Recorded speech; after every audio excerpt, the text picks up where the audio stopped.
Welcome back in YouTube channel Nikku Chaudhary. हम बात करने जा रहे हैं बिग बॉस अरमान मलिक और उनकी दोनों वाइफ के बारे में। आखिरकार क्या है माजरा, क्यों अरमान मलिक को इतना ज़्यादा बेनिफिट दिया गया, कि उनको परिवार के साथ अंदर भेजा गया। परिवार ही है उनकी दो वाइफ और खुद अरमान मलिक।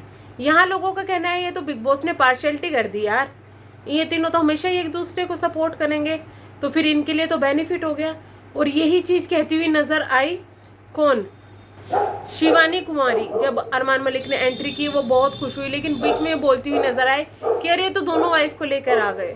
यानी कि कहीं ना कहीं लोगों को ये लग रहा है कि ये तो एक बेनिफिट मिल गया अरमान मलिक को।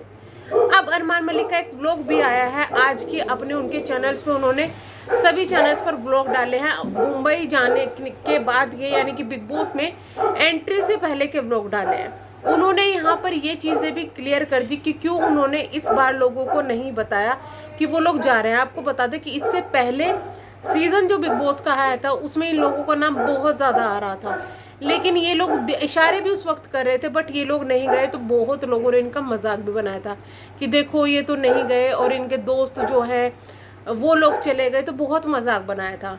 बल्कि हमने जब भी कहा था कि अगर ये लोग जाते तो ये लोग ये चीज़ें छुपाते, इतना खुल के और इतना सपोर्टली लोगों की बातों को नहीं लेते। जैसे कि लोगों का औरों का नाम आया, इनका नाम क्यों नहीं आया? क्योंकि बिग बॉस की या फिर कोई भी इस तरीके के जो शोज होते हैं उनकी एक पॉलिसी होती है कि आप पहले लोगों को नहीं बता सकते कि आप जा रहे हैं। बहुत सी चीज़ें सीक्रेट रखनी होती है। और शायद इनका जो सिलेक्शन हुआ है वो भी लास्ट टाइम में कुछ दिनों में ही हुआ है, क्योंकि आपको पता होगा इनके घर में शादी का ये लोग तैयारी कर रहे थे और अचानक शादी होने से पहले ये लोग चले गए। शादी भी नोट पोस्टपोन करनी पड़ी।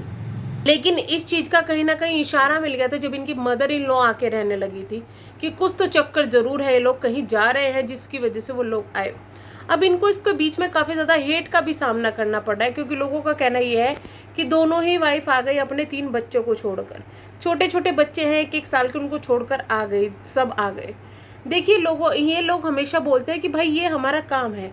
बिग बॉस भी इनके काम की तरीके से, और काम किसके लिए कर रहे हैं? बच्चों के लिए। बच्चों का ध्यान रखने के लिए इन्होंने बहुत से लोग वहाँ पर रखे हुए हैं।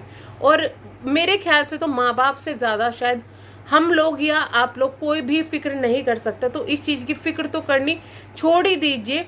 हालांकि इनको बहुत ज़्यादा इस चीज़ के लिए हिट मिल रहा है, लेकिन फिर भी मैं ये कहूँगी कि माँ बाप से ज़्यादा कोई इस चीज़ को नहीं समझ सकता। वो समझते होंगे इस चीज़ को कि हम लोग केयर कर सकते हैं या दूसरे केयर कर सकते हैं, इसलिए वो लोग गए। और अभी ये भी नहीं पता कि भाई कितनी जल्दी कौन बाहर आने वाला है, क्या आने वाला है। लेकिन इन तीनों में से किसके पहले आने की उम्मीद है? आप कमेंट बॉक्स में अपनी जो राय है उसको ज़रूर बताइएगा। अब बात करते हैं इन लोगों की एंट्री के बारे में। पहले लोगों की सबकी एंट्री के बारे में बात करते हैं, इन्फ्लुएंसर की स्पेशली।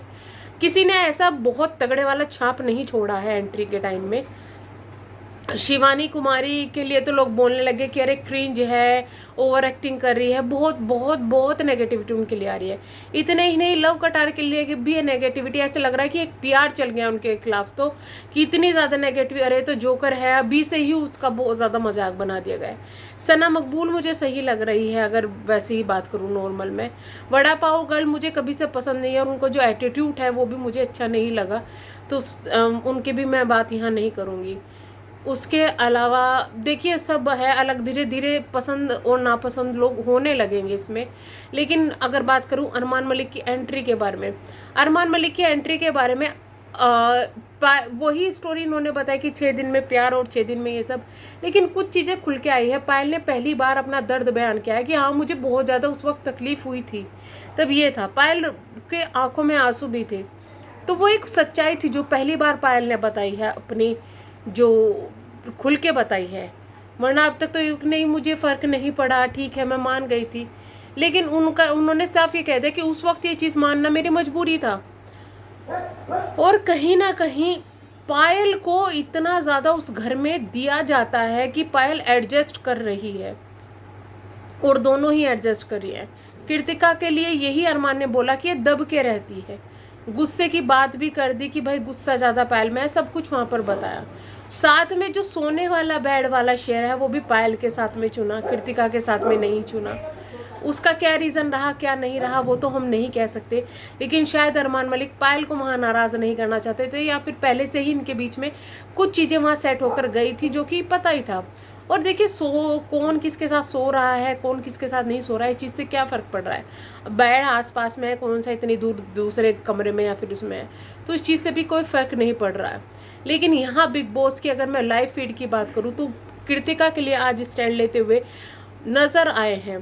दरअसल हुआ ये कि जो एक एक्टर आए हुए हैं रणबीर, उनकी अचानक से उनके कुछ झगड़ा हो रहा था। झगड़ा क्या, अंडे के ऊपर कुछ विवाद था। ऑब्वियस सी बात है, अंडे जहाँ बंटते हैं इनके विवाद होते हैं। तो कुछ लोगों को अंडे खाने के लिए मिले, कुछ को चीला खाने के लिए मिला। तो कुछ ऐसे थे जिनको अंडा और चीला मिल गया। तो उस पर रणवीर शोरी ने कहा कि मुझे तो सिर्फ अंडा मिला है, मुझे चीला भी मिलना चाहिए। और तो वहाँ पर बातें हुई, लोगों ने कहा कि कल से आधे लोगों को चीला मिलेगा, आधे को अंडा मिलेगा। तो इस तरीके की बातें वहाँ पर हो रही थी। तो इसी बातों के बीच में जब कृतिका ने कुछ बोला कि थोड़ा एडजस्टमेंट करना सीख लो, ये खाना है, तो वहाँ पर रणवीर शोरिया के मुंह से गाली निकली। हालांकि वो एक कॉमन गाली दी गई थी, लेकिन वहाँ पर उस वक्त बातचीत चल रही थी कृतिका से। ये चीज़ कृतिका को बुरी लगी और कृतिका ने अपने लिए स्टैंड लिया। हालांकि बहुत समझदारी से और धीरे धीरे करके और नॉर्मली बातें करके कृतिका ने अपने लिए स्टैंड लिया। लेकिन वहाँ पर जो अरमान है वो भी आए, उन्होंने कहा, उनको समझाते हुए कहा, जिस पर जो रणवीर शोरिया उन्होंने भी अपने समझदारी का परिचय देते हुए और माफ़ी मांग ली। इसी बीच में लव कटारिया के साथ में भी इनका विवाद हुआ है, जो रणवीर शोरिया उनका विवाद हुआ है। मतलब काफ़ी विवाद हो रहे हैं, शुरू से ही सब फॉर्म में है। कुछ लोग फेक लग रहे हैं, कुछ लोग अपनी ही पर्सनैलिटी को खोते हुए नजर आ रहे हैं। लेकिन अभी देखना ये होगा कि आगे आगे होता क्या है। आप ना फेवरेट कंटेस्टेंट का नाम कमेंट बॉक्स में ज़रूर बताइएगा। और मैं सोच रही हूँ अब कि जब सीरियल का जो पूरा आया करेगा, यानी कि जो 1 घंटे का जो एपिसोड आया करेगा, उसके बाद में एक पूरा फीडबैक का एक वीडियो बनाऊं। अब ये हो सकता है कि सीरियल ख़त्म होने के एकदम बाद में आए, या फिर नेक्स्ट डे सुबह 10 बजे तक मैं वो डाल दूं। आज भी मेरा इरादा था, लेकिन आज मैं नहीं डाल पाई, तो अब से मैं वो भी शुरू करूँगी। अगर आप लोगों को इंटरेस्ट हो तो चैनल को सब्सक्राइब, वीडियो को लाइक ज़रूर कीजिएगा, और बहुत सारी चटपटी बातें करेंगे। हम मिलते हैं नेक्स्ट वीडियो में, तब तक के लिए bye bye, thank you so much.